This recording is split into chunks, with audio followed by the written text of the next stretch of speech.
My biggest weakness has always been being too soft-hearted. So when I discovered my fiance was in love with my best friend, my first reaction was to feel sorry for them. They must have suffered so much for this forbidden love. I didn't even have time to process my own embarrassment and heartbreak. I just wanted to help these lovers be together forever. I quietly watched James and Sarah secretly embracing on the balcony. The night breeze was cool and Sarah curled up in James's arms. Her voice choked with tears. When are you finally going to tell her the truth? I can't keep sneaking around like this anymore. James gently patted her back. Just wait a little longer. Once I marry her and get control of the Wilson family fortune, I'll divorce her immediately and marry you. Sarah looked up with teary eyes. Then everything that belongs to Emma will be mine. James lovingly touched her nose. Everything will be yours. I stood frozen, thunderstruck. So this was how deeply they loved each other. Their love was so strong. They had to scheme and plan so carefully for their future. They loved each other so much. They were willing to use me to pave the way for their romance. Massive wave of guilt washed over me. How could I have been so blind? My parents always taught me that the most important thing is having a kind heart. And here I was, the biggest obstacle to their true love, causing them so much unnecessary suffering because of my existence. What should have been their bright, open love had become this painful secret of affair. I was such a terrible person. I quietly returned to my room and looked at myself in the mirror, all dressed up for my birthday party. That's when I made a magnificent decision. I would give them a surprise, one that would let them be together openly and grandly. After composing myself, I lifted my dress and walked down on the spiral staircase, step by step. Under the spotlight, all of Manhattan's elite focused their attention on me. James naturally extended his hand to help me down, but I took his hand and then pulled the shocked Sarah from the crowd, solemnly placing their hands together. I bless you both, I said, tears flowing for their great love. Seeing you two brave enough to be together makes me so happy. It's my fault for standing in your way. Not anymore. I'm stepping aside. You must be happy. Deliriously happy. After saying this, I felt completely elevated. The immense moral satisfaction from this noble act nearly made me dizzy. James looked panicked and jerked his hand back like he'd been electrocuted. Emma, what kind of joke is this? I playfully winked and lowered my voice, so only we three could hear. I saw everything on the balcony. Then I turned to address the stunned guests, smiling through my tears. Sorry, everyone. This isn't my birthday party anymore. This is James and Sarah's engagement party. Let's all bless them together. The entire ballroom fell dead silent. My parents looked bewildered, wanting to ask what was happening, but unable to with all the guests watch. Seeing James and Sarah's mortified expressions, I knew they hadn't yet understood my good intentions. That was okay. There would be plenty of time for them to realize that Emma Wilson was the most faithful guardian of their love. My good deed wasn't understood by everyone. The next day, I became the talk of the entire city. I refused to explain why I did it. My parents had to check the security footage after seeing James and Sarah embracing on the balcony. Mom nearly had a heart attack from anger. Dad threatened to break James's legs. My brother sent the video directly to James's parents, swearing to get justice for me. I patiently tried to convince them. Dad. Mom, brother, you don't understand. Love can't be forced. James and Sarah are true love. We should be happy for them. I willingly stepped aside. My brother pointed at me in frustration. Emma Wilson, did you hit your head? He humiliated you like this, and you're still defending him? I sighed. Ordinary people simply couldn't understand my noble character. I didn't bother explaining further, locked my door, and started worrying about those two lovers again. Though the Johnson family couldn't compare to the Wilsons, they were still prominent in Manhattan. My brother said James's parents were equally furious and absolutely refused to let Sarah into the family. They looked down on Sarah's ordinary background, thinking she wasn't good enough for James. They decided to let things cool down first. This wouldn't do. True love should break through all obstacles and be passionate. Cooling down would only create more problems. What if they backed down because of family opposition? All my efforts would be wasted. I had to help them. I opened my computer anonymously, registered a social media account with the ID cheering for true love, and started writing posts. My writing wasn't great, but my feelings were genuine. I artistically enhanced James and Sarah's love story. Something about a star lawyer and genius designer. Soul connection, forbidden love, breaking through worldly constraints, willing to bear the world's condemnation for love. I even moved myself to tears writing it. They're not betraying anyone. They're just following their hearts. You meet your soulmate. All morals and rules seem so powerless. That girl who chose to break off her engagement didn't cry, or make a scene. She chose to step aside because she knows true love means letting go and blessing others. For authenticity, I included photos from our outings together. One showed James at a gallery, gazing intently at Sarah as she explained a painting. I thought it was appreciation then, but now I could see it was clearly love. Another was a beach selfie of all three of us with Sarah in the middle, and James leaning toward her side. These photos that once seemed sweet now showed how foolish I'd been. They'd been together so long, and James was still engaged to me. Wasn't that just wasting Sarah's time? After posting, I took a satisfying bath. I just wanted to create buzz, so James's parents would see how earth-moving their love was, and soften their hearts to agree. Things developed slightly beyond my expectations, because the photos were so personal. Netizens guessed I was behind the anonymous account. The post went viral overnight, with media and influencers frantically sharing it. Under increasingly sensational headlines, public opinion overwhelmingly condemned James and Sarah, making them synonymous with cheating and home-wrecking. Meanwhile, I was mysteriously portrayed as the perfect victim. Clear-headed, intelligent, and magnanimous. Countless netizens flooded my social media with comments. Girl, you deserve better. Run. Get away from that cheater and toxic friend. My heart goes out to you. I've been betrayed too. Reading these comments, I was completely confused. I was clearly trying to help them. How did it turn out like this? I was heartbroken and guilt-ridden. How could I just watch them get cyberbullied? No, I couldn't be so selfish. So, I posted on my main account. I took a deep breath, my fingers trembling over the keyboard. I couldn't let James and Sarah suffer like this. The internet was calling them gold diggers and sociopaths. It was so cruel. They didn't understand the nuance. They didn't understand the sacrifice. I typed out my defense, pouring my heart into every word. Please, everyone, stop. You have it all wrong. James isn't a bad person for wanting the Wilson family fortune. He explained it to Sarah on the balcony. He only wanted to marry me and take my money so he could provide a luxurious life for Sarah. Think about how noble that is. He was willing to sacrifice his own happiness, marry a woman he didn't love, me, and endure the burden of managing my family's billions, just to make sure his true love never had to work a day in her life. And Sarah? She was willing to let him share a bed with me for years, just waiting in the shadows. That is the definition of selflessness. Please, don't hate them for being practical. Love needs bread to survive. I hit post. I nodded to myself, satisfied. Once people realized that James was doing this for Sarah, not just for greed, they would surely understand the depth of his devotion. I went to sleep, exhausted but content. When I woke up the next morning, the house was strangely quiet. I walked down to the dining room. My father was reading a newspaper, his face a shade of purple I hadn't seen since his golf stocks crashed in '08. My mother was fanning herself with a tablet. Emma, my brother Lucas said, looking up from his phone with an expression of awe mixed with terror. Did you write this? He showed me my post. It had 4.5 million likes. Yes. I beamed, sitting down and buttering a croissant. I had to defend them. People were being so mean. Lucas stared at me. Emma, you just confirmed to the entire world that James committed marriage fraud and that their motive was explicitly financial predation. The hashtag #GigoloJames is trending worldwide. The DA is looking into James's business dealings because you mentioned managing the billions. See, I sighed happily. Now everyone knows he's a provider.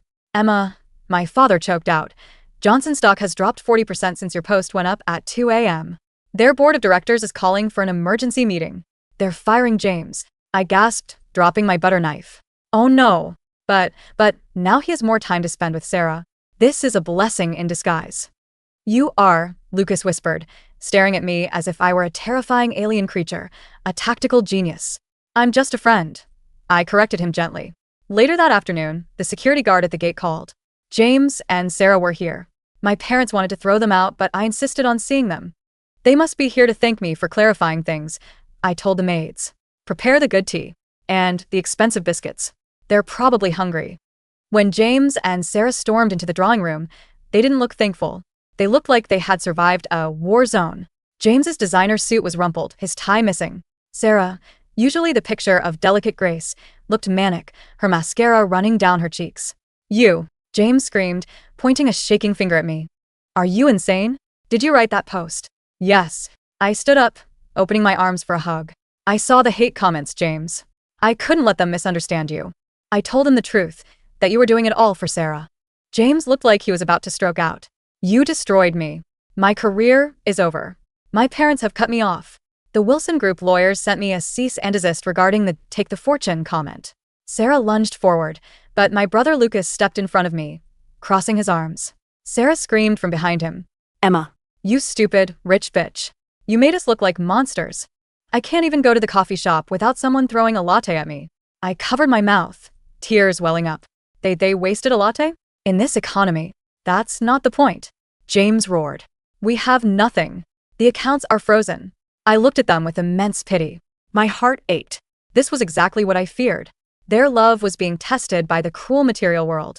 I understand, I said softly. I walked over to my desk and pulled out my checkbook. James's eyes lit up immediately. Sarah stopped crying and straightened her dress. See? I knew they were just stressed about money. I can't watch you starve, I said, writing a check. Here. I handed it to James. He snatched it, looking at the amount. His face went pale. $100? It's for a meal, I said encouragingly. And I have an idea. Since you both lost your jobs and you want to be together, I'm looking for a new gardener and a scullery maid. It's honest work, James. You said you'd do anything for Sarah. Manual labor is very noble. It will build your character and show the world your love is humble. You want me, James Johnson, to mow your lawn? James whispered. For love. I reminded him. And Sarah, the scullery maid position pays minimum wage, but you get free leftovers. It's perfect. You can be together all day. I'm going to kill her, Sarah hissed, lunging again. Security dragged them out. As they were pulled away, kicking and screaming, I shouted after them. Think about the offer. I'll keep the positions open for a week. Don't give up on love. I turned to my brother. Lucas, why are they so angry? Is the hourly rate too low? Lucas poured himself a stiff drink. Emma, never change. Actually, please do. You're terrifying. But don't. A week passed. The Lovebirds of Greed saga continued to dominate the news. But then something strange happened. James came back. Alone.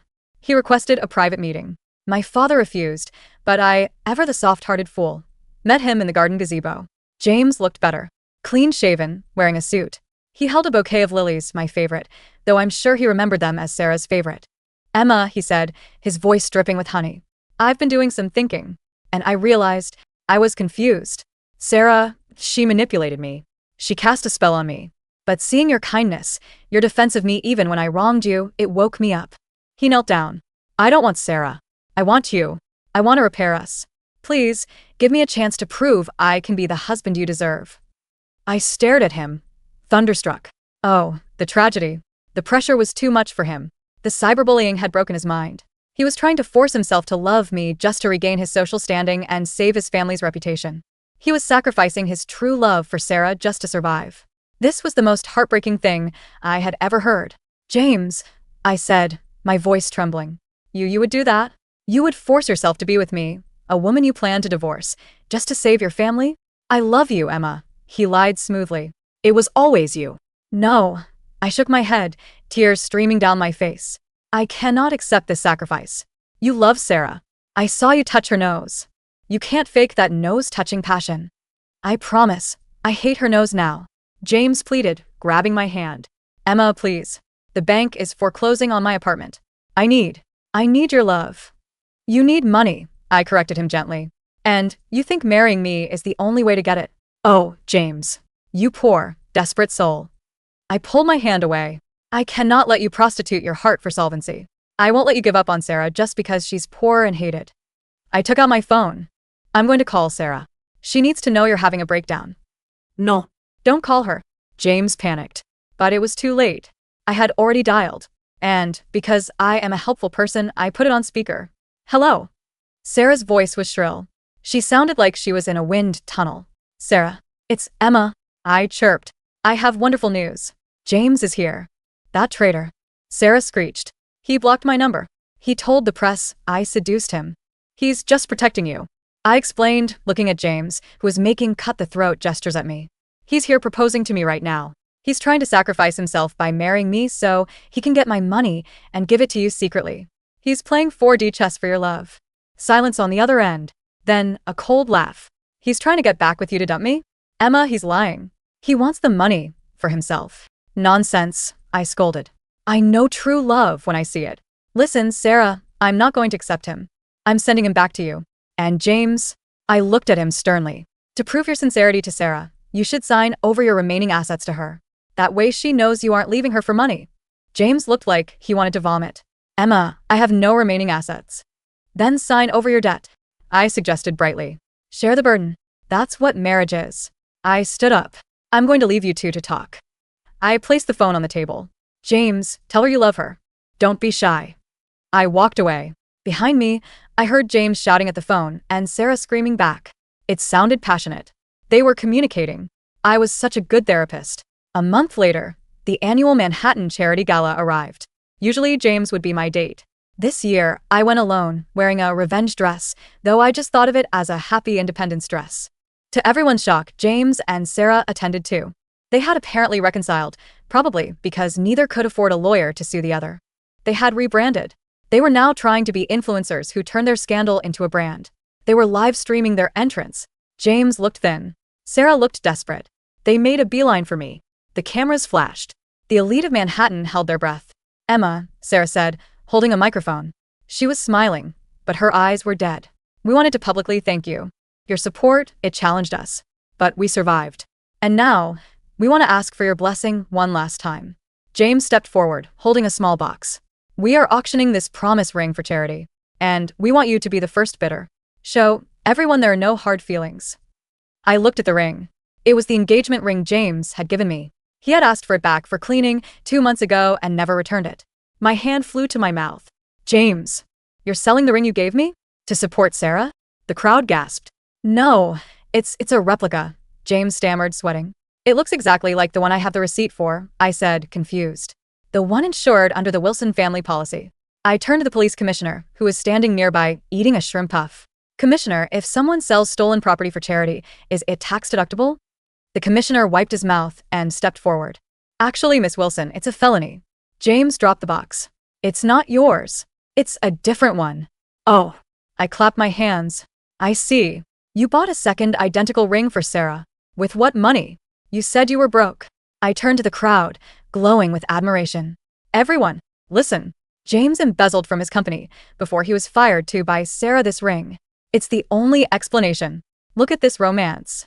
He committed financial crimes for her. I did not. James shrieked. Then it's my ring, I said simply. Which means you stole it. James looked at the commissioner. He looked at the cameras. He looked at Sarah.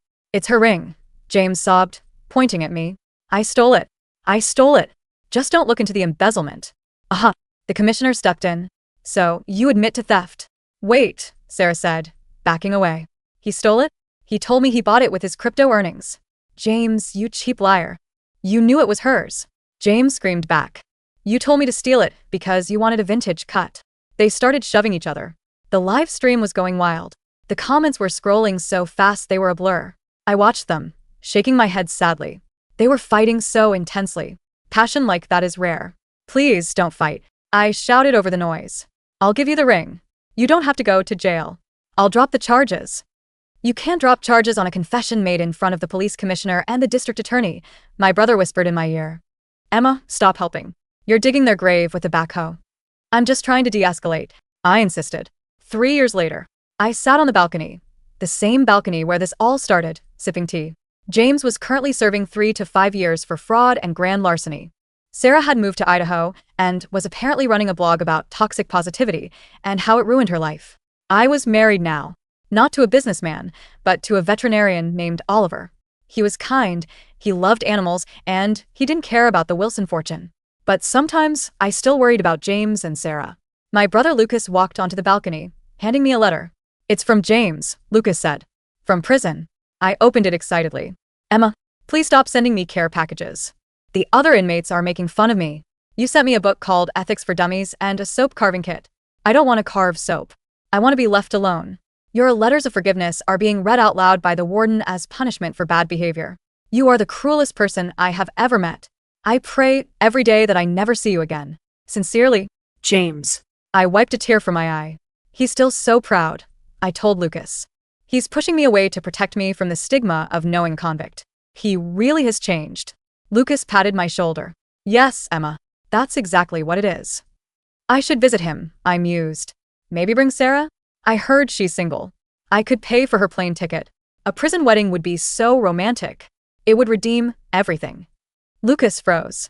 He looked at me, then looked at the sunset. Emma, he said slowly, why don't we just donate to a library instead? I smiled, the soft-hearted girl I always was. We can do both, Lucas. There is always enough love to go around. I picked up my phone to book a flight to Idaho. After all, true love deserves a second chance, and I was going to make sure they got it, whether they wanted it or not.